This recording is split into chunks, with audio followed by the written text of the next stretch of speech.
Living God, help us to embrace the new life you offer. May we not avoid the challenges that come from your word and your spirit. Amen. Hopefully, in some way, you have been introduced to the world of J.K. Rowling's books and movies about Harry Potter. They tell the story of an England full of magic, of wizards and witches, a boarding school packed with wand wielders in training. They are popular and fun flights of fantasy that follow Harry and his friends and family as he grows up and matures into a master wizard. Within this world is a new category of people introduced in the series. So, along with Democrats and Republicans, and morning people and night people, we now have Muggles in the Harry Potter lexicon and in our own dictionary. Muggles are non-magical people within the wizard world, ordinary people rather than wizards and witches. They are those who, for the most part, are oblivious to the entire society of people who exist alongside their own, which means they find non-magical reasons for the things that happen to them. In the Harry Potter books, non-magical people are often portrayed as foolish, sometimes befuddled characters who are completely ignorant of the wizarding world that exists in their midst. And Muggles are those who will go to any lengths to ignore magic, even if it is staring them in the face. Our story today about Thomas is about seeing and not seeing, about belief and doubt. I wonder if Thomas's problem was that he was a Muggle. All the evidence weighed against believing that Jesus was alive. His logical mind tried to find reasons for the strange sightings that he had heard about. He wasn't the only Muggle, however. The disciples were constantly doubting and calling into question what Jesus said and did. You know, we're all Muggles at times, I believe.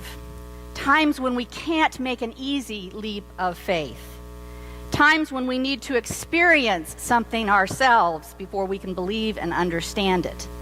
Times when the words, "I'll believe it when I see it," has escaped our lips. But being a Muggle can be more positive and more honest than we might think. Some of God's most faithful people have also been the worst kind of Muggles. Abraham was incredulous, and Sarah hysterical when God promised them a son in their old age.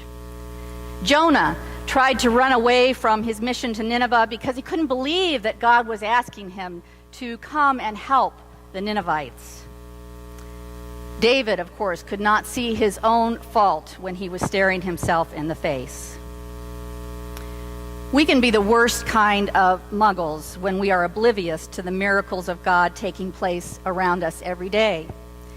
We have eyes for the Cecil B. DeMille stuff of dead people rising and the parting of the sea. We'd rather not do and see the plagues, but we'll take the water turning into wine. We look for the extraordinary and miss our everyday ordinary existence, which is amazing. Richard Rohr is a Franciscan priest, and he tells the story of Vincent Donovan, a missionary in Africa, who worked with the people of the Maasai tribe many years ago. One day, the people were all sitting around very respectfully listening to him as the priest, and he was teaching them about the 7 sacraments of the Catholic Church. He described a sacrament as a physical encounter or event in which you experience the transcendent or the holy.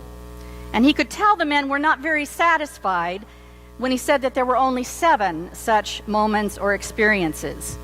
And one of the elders finally raised his hand and said, "I thought there would be 7,000.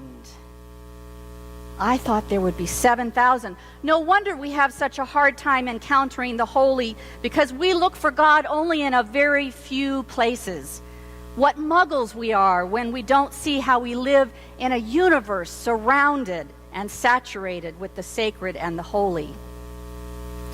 We seem to either have too high an expectation of God sometimes, or we don't expect very much at all. We are a bit like Wilbur Reese, who wrote, "I would like to buy $3 worth of God. Not enough to explode my soul or disturb my sleep, just enough to make me feel like a cup of warm milk or a snooze in the sunshine. I don't want enough of God to cause me to love someone who is difficult or pick beets with a migrant worker. No, I want ecstasy, not transformation. I want the warmth of the womb, not new birth. I want a pound of the eternal in a paper bag. Just $3 worth of God, please." This past Tuesday was Earth Day, the recognition of which began in 1970. The first Earth Day led to the creation of the United States Environmental Protection Agency and the passage of the Clean Air, Clean Water, and Endangered Species Acts. Author Rachel Carson's book, Silent Spring, written in 1962, was a watershed moment for the modern environmental movement and raised public awareness and concern for living organisms, for the environment, and public health, and also led us to the fight for a clean and healthy earth. We know that that fight continues because we continue to foul our own nest. Debates rage around the Keystone Pipeline, the effects of fracking on the environment, global warming, the extinction of species, and deforestation, to name just a few of the concerns. We can be the worst kind of muggles when we are oblivious to how even the smallest of human actions initiate environmental change. Comedian George Carlin puts it this way: "Oh, beautiful for smoggy skies, insecticided grain, for strip-mined mountains' majesty above the asphalt plain. America, America, man sheds his waste on thee, and hides the pines with billboard signs from sea to oily sea." What are we doing? What are you doing to make a difference? For we are all called by God to be good stewards of the earth given to us to take care of. David Heller wrote a little book called Dear God, Children's Letters to God, in which children share some wonderful observations. Appropriate for our season, one says, "Dear God, what do you think about all those movies made about you around Easter time? I think they are corny myself. Your buddy, Charles, age 9. Dear God, I have doubts about you sometimes. Sometimes I really believe, like when I was 4 and I hurt my arm and you healed it up fast. But my question is, if you could do this, why don't you stop all the bad in the world, like war and diseases and drugs? And there are problems in other people's neighborhoods too. I'll try to believe more." Ian, age 10. Is there any of Ian in you? I wonder if Ian's middle name was Thomas. Who can fault Thomas for his refusal to believe without seeing? Sometimes doubting is not a lack of faith, but rather an expression of it. Sometimes to doubt is to insist that God be taken seriously, not frivolously. The word skepticism has an interesting etymology. It means to look at a matter closely, to scrutinize and study it with care and detail.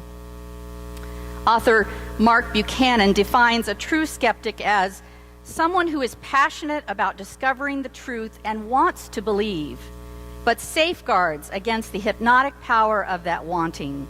So he tests. He believes that Thomas was a true skeptic, that he doubted not to excuse his unbelief, but to establish robust belief. Thomas doubted so that his belief might be based on something more than rumor or wishful thinking. Thomas gets a bad rap, but the Gospel of Matthew reports there were other doubters. The scene on a mountain takes place right after Jesus' resurrection and right before his Great Commission. It's with the 11 disciples. Then the 11 disciples went to Galilee, to the mountain where Jesus had told them to go. When they saw him, they worshiped him, but some doubted. Looking back at the story in John, it's interesting to me, and I hadn't really seen it before, that when Jesus first appears in the locked room and shows himself to the disciples, except Thomas, who is not there, he says, "Peace be to you," and then he shows them his hands and his side. We don't know, but we presume that the disciples didn't ask him to show them. He just does it because he probably knew that it would help them to recognize him. So why then does he chide Thomas for asking to see his wounds? You and I often set it up as a dichotomy, faith versus doubt. But I don't believe doubt is the opposite of faith. I am much more afraid of the absence of doubt, of certainty, which pushes people into suicide bombings or setting up extermination camps. Archbishop Desmond Tutu and Elie Wiesel are often talking about the opposite of faith being indifference. I'll take the Muggle Thomas any day over the dangers of certainty and the apathy of indifference. So maybe it's not so bad to be a Muggle, even the worst kind of Muggle, if that means we, like Thomas, have our doubts that plague us, as long as they are marked by humility. Tennyson wrote, "There lives more faith in honest doubt, believe me, than in half the creeds." Sometimes we talk about faith in a very static way, as if we either have it or we don't. And any questions we have may disrupt our confidence that we have that faith. I've had many conversations with people of faith who want to believe but struggle with real questions like little Ian had. Who is God? Why is there suffering? What happens after you die? And sometimes they feel that they can't join the church or shouldn't join the church until they have those questions resolved. You have an opportunity to join this congregation in May. But will you be prevented from doing so because you may have some questions in your faith? Someone has said that faith is living out the questions, some of which will never be answered. In the words of Rainer Maria Rilke, be patient toward all that is unsolved in your heart and try to love the questions themselves, like locked rooms and like books that are now written in a very foreign tongue. Do not now seek the answers which cannot be given you, because you would not be able to live them. And the point is to live everything. Live the questions now. Perhaps you will then gradually, without noticing it, live along some distant day into the answer. We can be muggles when we try to test the resurrection from the proving ground of the mind. To debate whether the resurrection happened literally and historically, bodily and physically, misses the point. The resurrection didn't just happen as if it were an event many years ago, like the assassination of Dr. Martin Luther King or your 30th birthday. It didn't just happen, it happens. As David Henson says, the resurrection isn't something we intellectually assent to, but something we are invited to participate in. At its heart, like the sacraments, the resurrection is a holy mystery. And like all holy mysteries, it refuses simplistic reduction to literal happenings. The gospel stories of the resurrection are not intended to prove the resurrection happened bodily, literally, and historically. Rather, they are intended to invite us, the disciple today, to experience the ongoing reality of resurrection. In the easily overlooked gardener, in the breaking bread with the stranger on the road, in the person who appears behind our carefully locked doors, in the hungry, in the naked, in the thirsty, in the forgotten.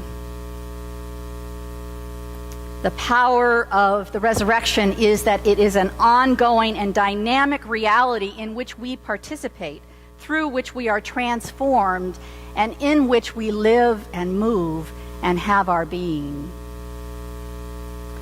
There's actually a Facebook page named Compassion for Muggles. In the Harry Potter stories, part of what made Harry such a good wizard was his compassion for Muggles, for those who had a little bit harder time seeing things or couldn't do what he could do. Well, if Thomas was a Muggle, then I know I, and perhaps you, have something in common with him. There are times when we can all be the worst kind of Muggles, and there are times when it isn't so bad to be a Muggle. Amen.